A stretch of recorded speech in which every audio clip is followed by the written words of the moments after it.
Halo Lik, jumpa lagi dengan anaknya Biung Dira. Hari ini saya ceritane mau bikin apa kuwi jenengane? Godhog ketupat ya. Tapi ini cuman contoh saja karena kan ya sebenarnya bikin videonya sudah minggu, tapi minggu pagi. Karena kan kalau yang untuk bikin beneran godoknya nanti malam. Tenang saja Lik, ini kalau untuk godhog ketupat itu tidak perlu lagi ada acara sampai malam-malam, bermalam-malam kayak gitu ya. Apa sih istilahnya? Bukan bermalam-malam lah, ngomongnya susah banget. Tidak perlu lembur-lembur untuk merebus kupat karena ini cepet banget carane, cuman sebentar saja ya.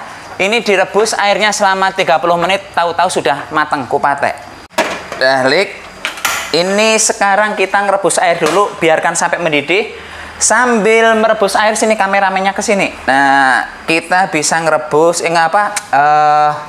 merendam kulit ketupatnya. Kenapa kulit ketupatnya harus direndam? Supaya nanti pas digunakan setelah diisi, setelah dimasak, ketupatnya itu warnanya nggak merah sampai dalam-dalam ya. Jadi warna ketupatnya nanti tetap putih cantik. Ini minimal direndam air itu selama 15 menit. Lebih nggak apa-apa, tapi minimal 15 menit ya.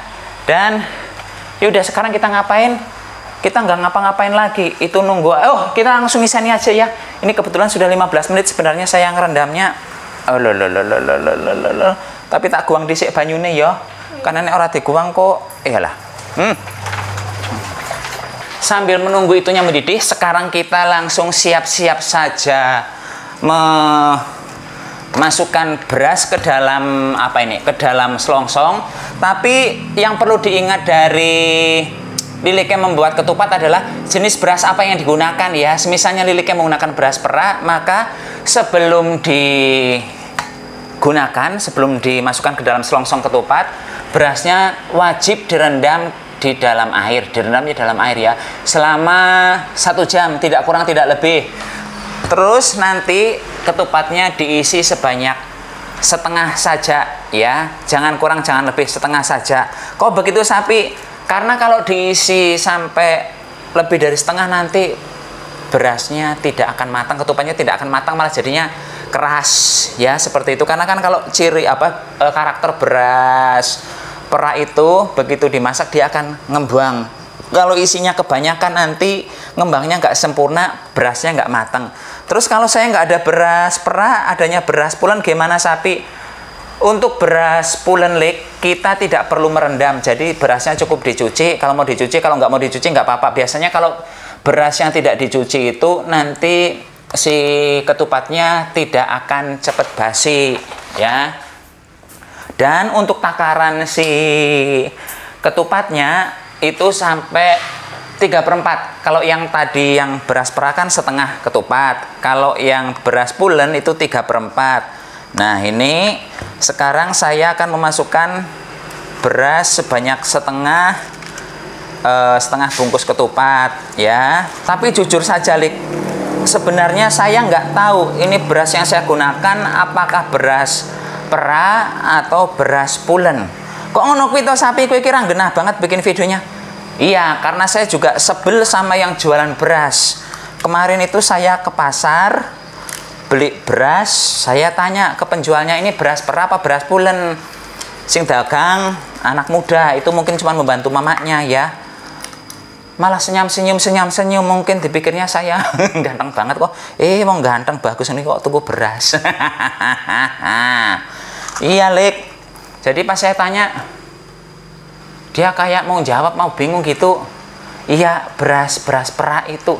Bener enggak itu? Insya Allah katanya. Ya kalau jawabnya mandan ragu-ragu begitu ya kita jadi ragu-ragu ya. Karena itu si beras yang saya gunakan kali ini saya perlakukan dua jenis. Ini yang saya anggap sebagai beras perak ya. Saya rendam dulu 1 jam tadi. Setelah direndam 1 jam ya udah tinggal dimasukkan ke dalam sini. Ini kurang sedikit. Kurang sedikit lagi, sebanyak setengah bungkus ya. Terus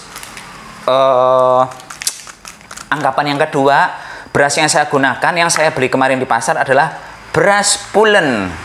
Jadinya ini apa namanya, berasnya saya akan menggunakan satu beras lagi yang tidak direndam di air selama 1 jam. Nanti kita buktikan mana yang sesungguhnya, yang benar. Ini beras pulen apa beras ambiar, beras perak ya. Karena kemarin saya niatnya pengen beli beras Padang di sini, tapi nyari beras Padang nang kene ya ora bakal oleh, nggak bakal dapat beras Padang. Oh nang kene nang Jawa kok orang beras Padang. Tapi warung Padang di sini mulai menjamur, tapi nggak ada beras Padang. Ya udah, kita menggunakan beras biasa saja ya. Karena ini masih pagi, seperti yang saya bilang tadi, jadi saya bikinnya hanya 3 selongsong, Lik. Yang 2 selongsong akan saya isi setengah bungkus, yang 1 selongsong saya isi apa namanya ini 3/4 bungkus. Dah, dimasukkan. Untuk yang yang saya anggap sebagai beras pulen ini enggak saya cuci ya, Lik. Sapi kue botrok jorok. Tapi Biung Tirah memang zaman dulu juga begini, Lik, sebenarnya. Ini kata Biung Tirah, kalau berasnya tidak dicuci itu tidak cepat basi ya. Udah, ini belum bentar lagi. Itu air di panci juga belum umup, Lik, masih mandan lama. Nah, ini sudah 3/4. Udah, ini udah 3/4 ya. Tuh, kempesnya tinggal sedikit. Ya udah, ini kita tinggal menunggu si airnya mendidih, baru si ketupatnya dimasukkan. Apakah memasukkan ketupatnya wajib di air mendidih? Ya, wajib. Tidak ada maaf bagimu kalau Lilike memasukkannya di panci yang berisi air masih mentah. Nggak boleh ya, airnya harus sudah blekutuk mendidih baru dimasukkan ya. Semoga saja video kali ini yang bikinnya mandan buru-buru bisa memberikan inspirasi buat para Lilike ya. Karena sekarang tanggal 30 Maret 2025, dimana artinya besok orang-orang pada merayakan Lebaran, dan saya yakin nanti malam Lilike pada ngerebus ketupat. Dan semoga pas video ini tayang, Lilike lagi mencari bagaimana cara merebus ketupat yang cepat, yang bagus, yang hasilnya semlohai ya.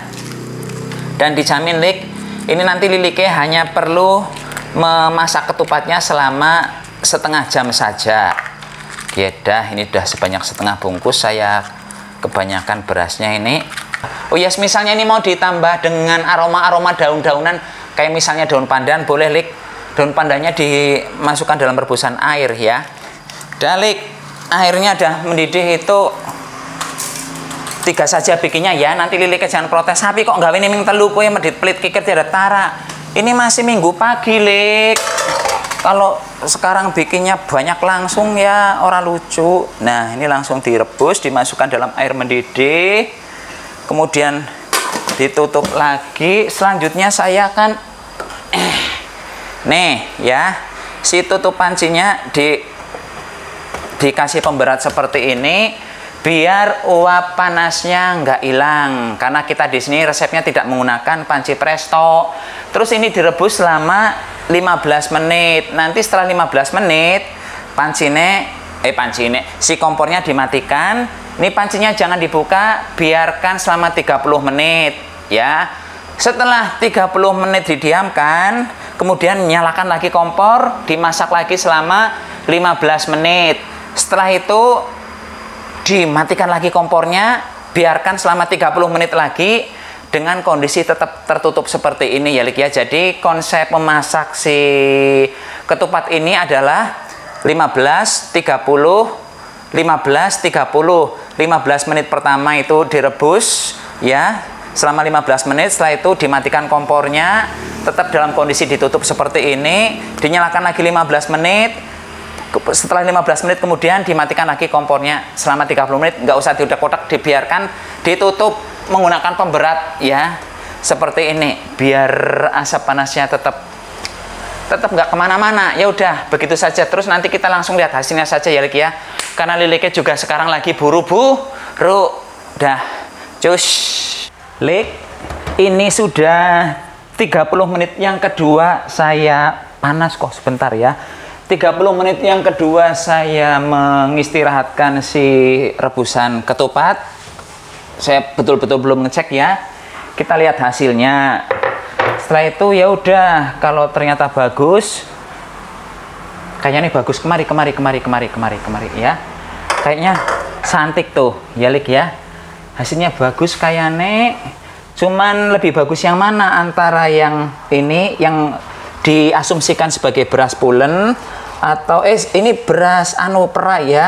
Ini yang diasumsikan sebagai beras, aduh panas, sebagai beras pulen yang 1 biji.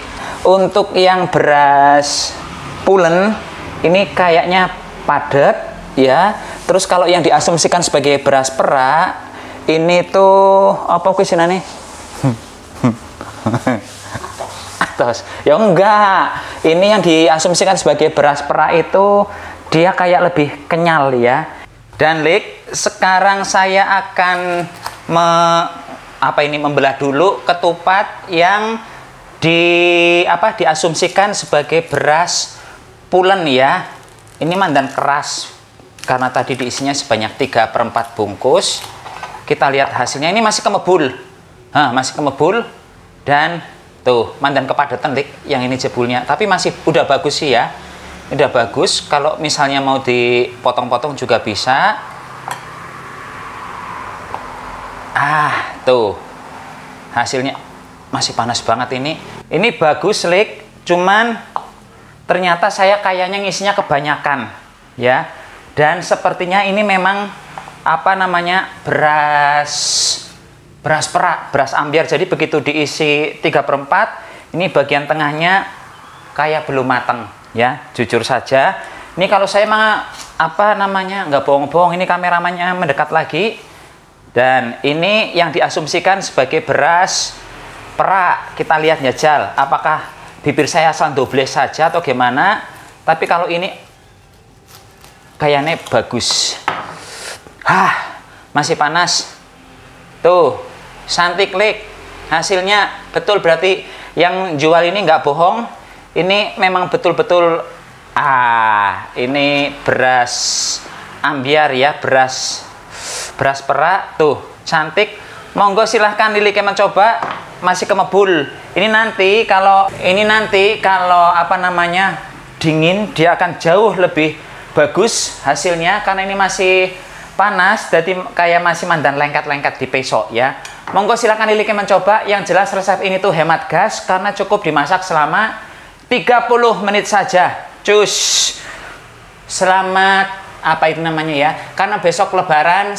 Santo Sapi dan Bium Tira mengucapkan minal aidin wal faizin, mohon maaf lahir dan batin ya Lik ya. Salam ublek-ublek. Cus. Mohon maaf atas segala kesalahan, baik yang disengaja ataupun nggak disengaja.